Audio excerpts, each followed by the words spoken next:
السعودية وما يثار دائما وأبدا حول هذه البلد. شوف، تتفق معي، تختلف، تحب هذه البلد، تبغضها، ليس هناك أحد منصف ينكر جهود هذه البلد في خدمة المسجد النبوي والمسجد الحرام في مكة. لا يمكن لأحد نكران فضل هذه البلد وخدمتها وعدم تمييزها. يعني تجي المسجد الحرام لابس بشت ولا لابس لبس باكستاني، أنت عندك حجز بتدخل، ما عندك حجز بترجع من الباب.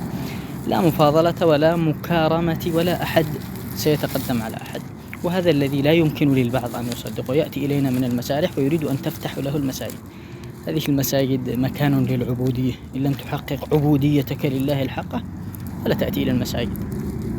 يعني كيف تأتي إلى بيت الله سبحانه وتعالى وأنت تدعي العبودية وأن تريد أن يفسح لك المجال بأنك خير من غيرك؟ أنا شخص مشهور، أنت مشهور أمام الخلق، أما أمام الخالق فأنت عبد. إما أن ترتضي أن تكون عبدا لله أو عليك أن ترجع من حيث أتيت. ومن جملة ما يذكر، قبل أيام أو قبل أشهر كنت في المسجد الحرام وكنت في صحن المطاف أطوف حول الكعبة. حصل لي شوية صداع أظنه من جوع أو غيره. جاني عسكري، خير فيك شيء؟ سلامات؟ قلت له لا بس فيني صداع.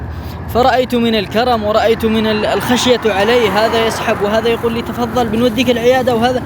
وأنا أرى والله يا إخوان من جميل ما رأيت نسيت مما كنت أعاني. راح الصداع أصلا، راح الصداع. والله أني استحيت أن أقول لهم لم يعد فيني صداعا فجزاكم الله عني خيرا.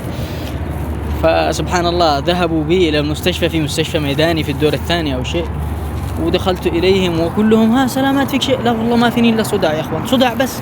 فأعطوني الممرضة أتوقع من جنسية من شرق آسيا أو شيء، فأعطتني حبتين بنادول كذا، قلت بس كثر الله خيركم. سبحان الله خرجت من عندهم والصداع قد ذهب وبي من المحبة والعرفان ما لا يعلم به إلا الله.